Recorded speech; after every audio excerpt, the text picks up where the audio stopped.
Angel Michael ಅಂತ ಇರ್ತಾರೆ, ಅವರು ದುಡ್ಡಿಗೆ ಸಂಬಂಧಪಟ್ಟವರು. ಮಮ್ಮಿ, ಏಂಜಲ್ಸ್ ಅಂತಾರಲ್ಲ, ಅದು ನಿಜನಾ? ಏಂಜಲ್ಸ್ ಅನ್ನೋದು ನಿಜ ಅಮ್ಮ.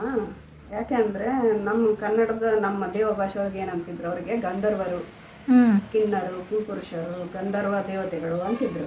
ಅದ್ರಂಗ ಇಂಗ್ಲೀಷ್ನೊಳಗೆ ಏಂಜಲ್ಸ್ ಅಂತಾರೆ. ಅದು ಒಂದು. ಆಮೇಲೆ ಏಂಜಲ್ಸ್ ಅಂದ್ರೆ ಅವ್ರವ್ರಿಗೆ ಒಂದೊಂದು ಜವಾಬ್ದಾರಿಗಳನ್ನು ವಹಿಸಿರ್ತಾರೆ. ಈ ಕುಬೇರ ದೇವ ಆಗಲಿ ಅಥವಾ ಸಾಯಿಬಾಬಾ ಆಗಲಿ ಅಥವಾ ಕಾಳಿಕಾ ಮಾತಾ ಆಗಲಿ, ಇವರೆಲ್ಲ ಏಂಜಲ್ಸ್ಗಳೇ, ಏಂಜಲ್ಸ್ ಅಂತಾರೆ ಅವ್ರಿಗೂ ಕೂಡ. ಹಂಗಾಗಿ ಈಗ ಆರ್.ಕೆ. ಏಂಜಲ್ ಮೈಕಲ್ ಅಂತ ಇರ್ತಾರೆ, ಅವರು ದುಡ್ಡಿಗೆ ಸಂಬಂಧಪಟ್ಟವರು.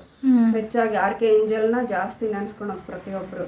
ಆರ್.ಕೆ. ಏಂಜಲ್ ಅಂದರೆ ಎಲ್ಲಿ 66 ನಂಬರ್ ಹೆಚ್ಚಿಗೆ ಕಾಣ್ತಿರ್ತಾವೆ ಅಲ್ಲಿ ಆರ್.ಕೆ. ಏಂಜಲ್ನ ಅನುಗ್ರಹ ಇರುತ್ತಂತ ಅರ್ಥ. ಈಗ ಹಂಗ ಸುಮ್ಮನೆ ಗಾಡಿ ಮೇಲೆ ಹೋಗ್ತಿರ್ತೀವಿ, ಎಲ್ಲೋ ಹೋಗ್ತಿರ್ತೀವಲ್ಲ, ಅಂಥ ಟೈಮ್ನಾಗ ಆರ್ ನಂಬರ್ ಜಾಸ್ತಿ ಕಾಣಿಸ್ತಿರ್ತಾವಂದ್ರೆ ಅವ್ರಿಗೆ ಆರ್.ಕೆ. ಏಂಜಲ್ ಏನರ ಸೂಚನೆ ಕೊಡೋಕೆ ನೋಡ್ತಿರ್ತಾರೆ. ಅಕಸ್ಮಾತ್ ನಾವು ಬೆಳಗ್ಗೆ ಎದ್ದ ತಕ್ಷಣ ಆರ್.ಕೆ. ಏಂಜಲ್ ನೆನೆಸ್ಕೊಂಡು ನನ್ನ ಇವತ್ತೊಂದು ಕೆಲಸ ಹಿಂಗೈತಿ, ಅದು ಆಗಬೇಕು ಅಂತಂದು ಆರ್.ಕೆ. ಏಂಜಲ್ಗೆ ಬೇಡ್ಕೊಂಡು ಪ್ರೇಯರ್ ಮಾಡ್ಕೊಂಡು ಹೊರಗಡೆ ಹೋದ್ರೆ ಅವರು ಸಹಾಯ ಮಾಡ್ತಾರೆ. ಅಂದರೆ ಈಗ ದೇವ್ರನ್ನ ಹೆಂಗೆ ನಂಬ್ತೀವಿ ಅದೇ ಥರ ಏಂಜಲ್ಸ್ಗಳು ಅದಾರೆ. ಅದರೊಳಗೆ ಆ ಥರ ನಂಬರ್ಸ್ಗಳು ಇರ್ತಾವೆ. ಆ ನಂಬರ್ಸ್ಗೆ RK. Angelo, Gabriel Angelo, ಉರ್ಲಿ Angelo, ಈ ಥರ ಎಲ್ಲ ಅವ್ರವ್ರಿಗೆ ಹೆಸರುಗಳನ್ನು ಕೊಟ್ಟಾರೆ ಮತ್ತು ನಂಬರ್ಗಳನ್ನು ಕೊಟ್ಟಾರೆ.